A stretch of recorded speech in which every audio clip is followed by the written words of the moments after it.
We all learned what Demi Moore would do for $1 million in the film Indecent Proposal. What would you do for $1 trillion? Well, Elon Musk might be the first ever to find out. In a landmark vote on November the 6th, 2025, Tesla shareholders gave the green light to a new compensation packet for their CEO that redefines the word massive. We're not talking about a simple bonus. This is a deal with a theoretical price tag that could approach $1 trillion, potentially making Elon Musk the world's first trillionaire. But this story isn't just about an insane payday. It's about the biggest, wildest bet in corporate history.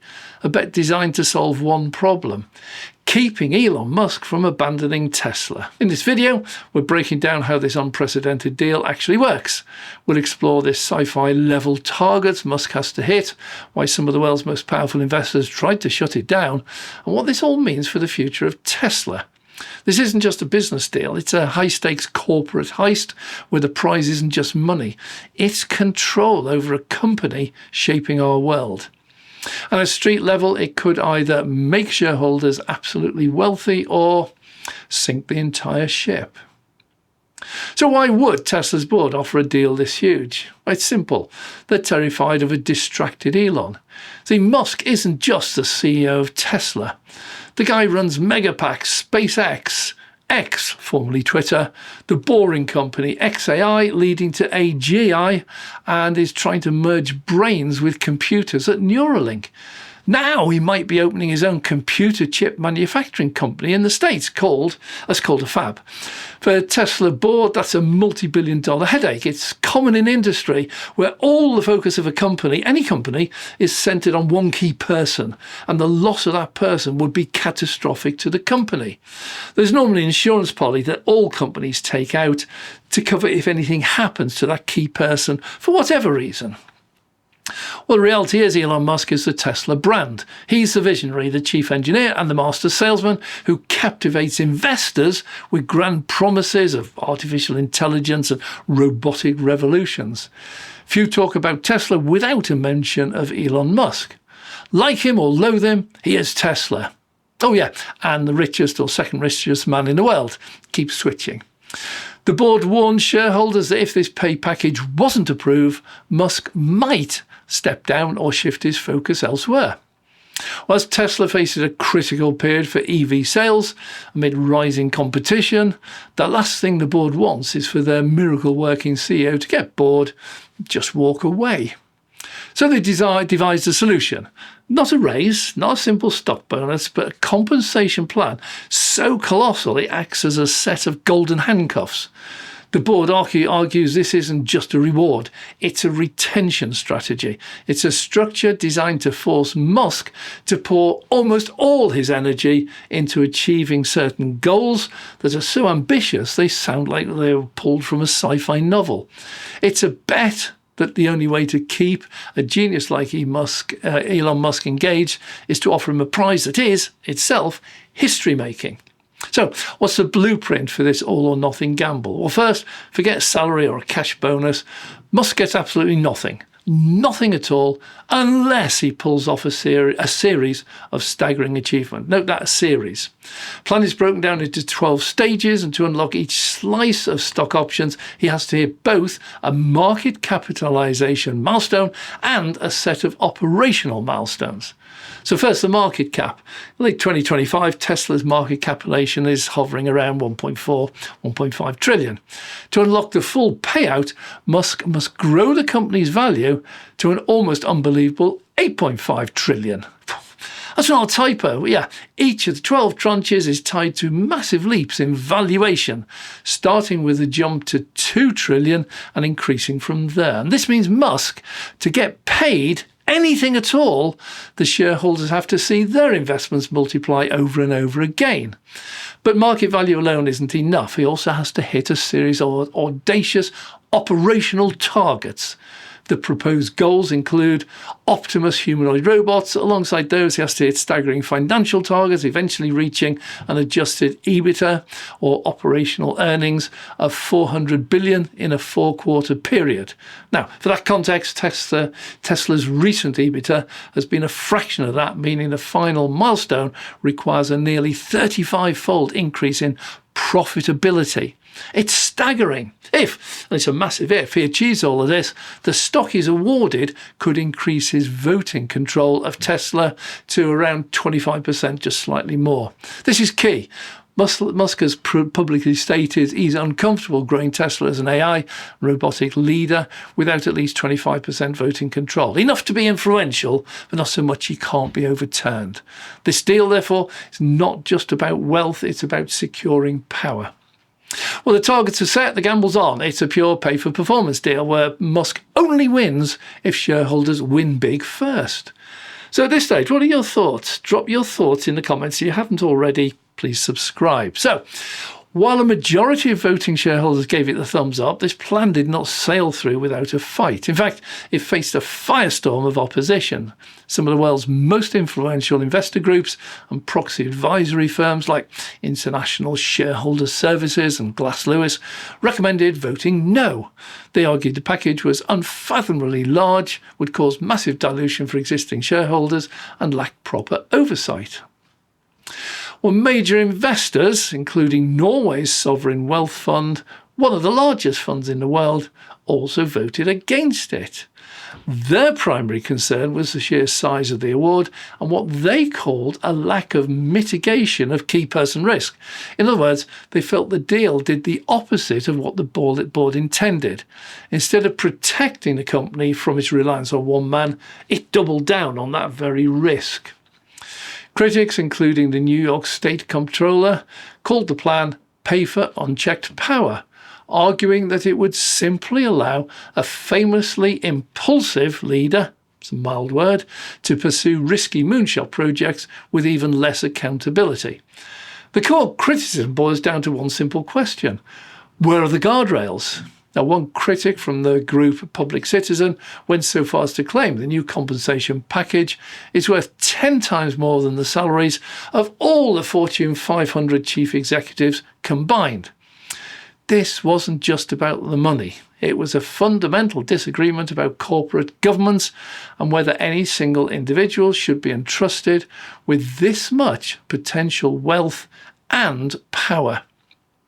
With the deal approved, Tesla is starting down two starkly different roads. And here it's important to separate the deal into 3 separate and distinct actions. Now, obviously, we talked about money. That's the key. Most people will focus on it. Yeah, I find it absolutely abhorrent that any one person could have $1 trillion in their bank, or more accurately, in shares. That's an obscene sum of money. Think what the world could do with that sum if fed back into the economy. It's staggering what it could achieve. There are, in fact, only 21 countries in the world that have an economy larger than $1 trillion, like China, USA, Germany, and Japan.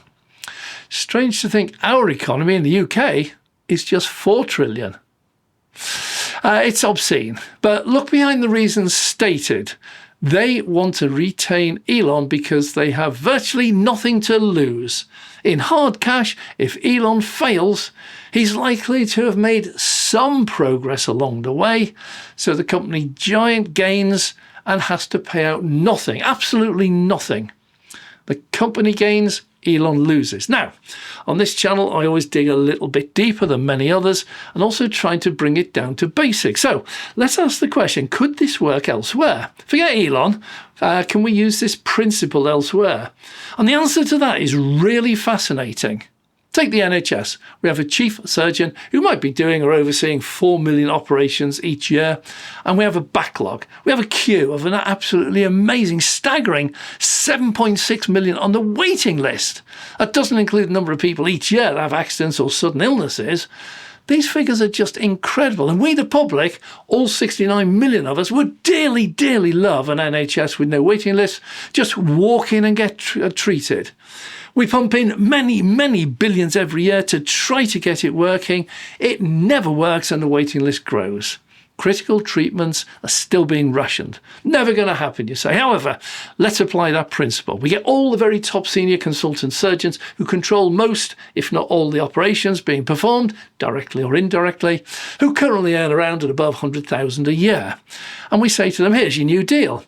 You get paid nothing at all right now, nothing at all, no basic, no overtime, no bonuses. But if you hit a target of no waiting list and 40 million operations a year within the next 3 years, you get 10 million each. Any ideas what would happen? Well, I'd like your comments on that down below, but my take would be that they all get their acts into top gear and overdrive, make whatever changes are required to hit that target, work whatever hours are required, because if they do, we would end up paying out a few billion. But what an NHS we would have, we'd end up with. I doubt there are many who would moan about a multi-million payout. We'd have to pay the consultant surgeons. Everybody would be delighted. We finally had an NHS, no queues.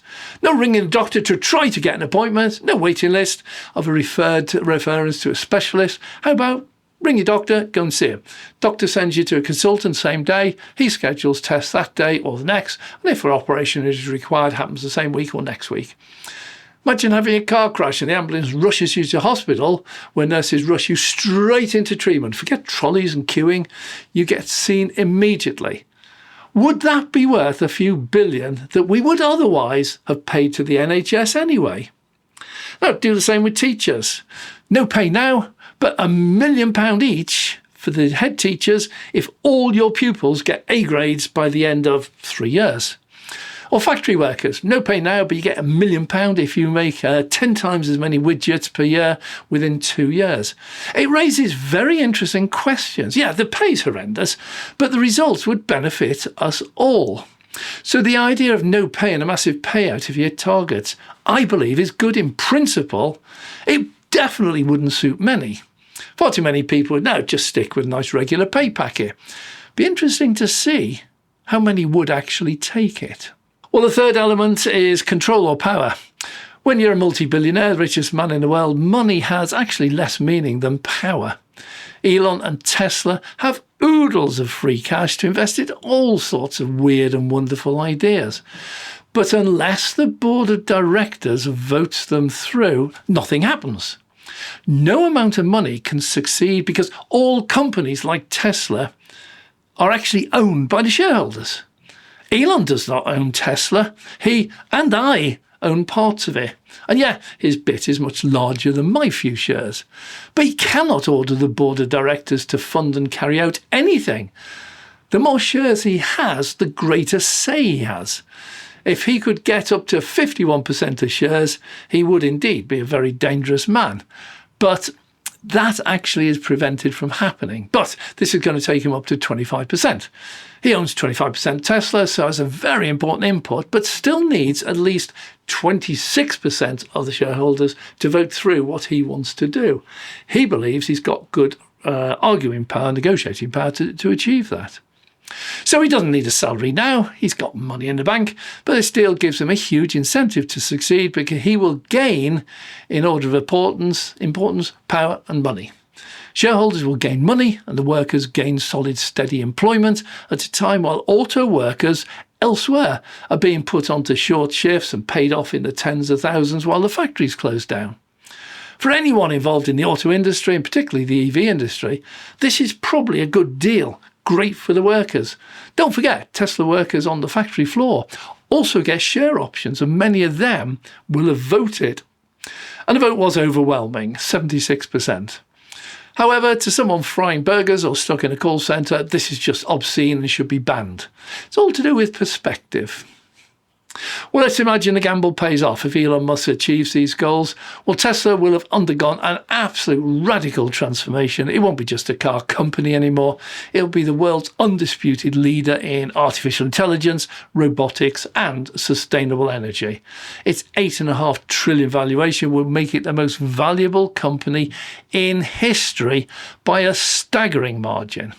Shareholders who hold on through this journey would be rewarded with astronomical returns. So in this scenario, Musk is hailed as a visionary who was worth every penny, and he would likely become the world's first trillionaire.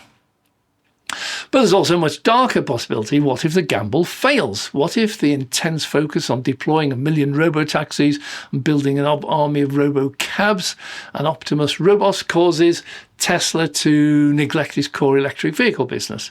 Competition is heating up, and if Tesla's execution falters while its leader is chasing moonshots, literally, could the results be catastrophic? Well, actually, no, not really. You see, the company could burn through cash. It has oodles of it. It could miss its targets, which were pie in the sky in the first place. Or it could watch its stock price plummet, which it probably will. But from what to what? If Elon merely quadruples the value of the company and fails, the stocks would rise and continue rising right up until the day Elon Musk turns around and says, "Sorry, I failed, I'm off to Mars."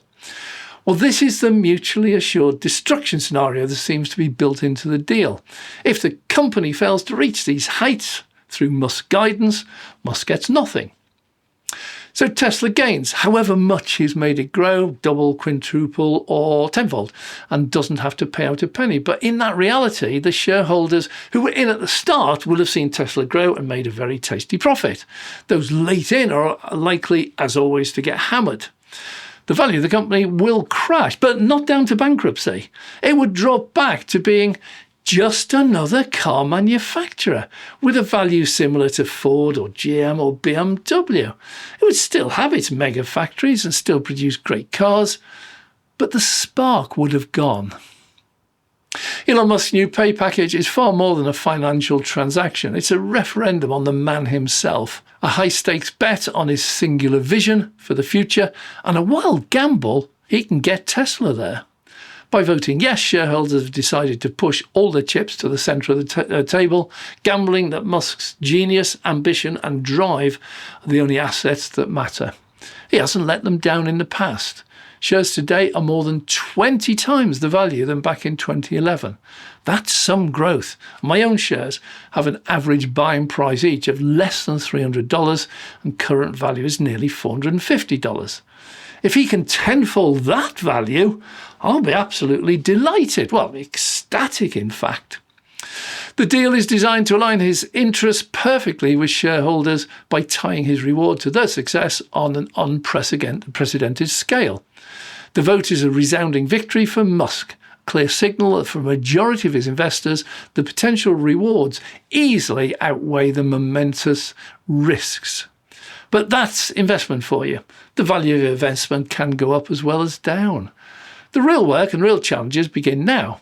Coming years will determine whether this was a masterstroke of corporate strategy that unleashed a new era of innovation, or a wild gamble that failed and showed the world that nobody is too big to fail, not even the richest man in the world. But exactly what should he do with all this money if he gets it? And it's a totally different story for a new video in the future. I'm Dave.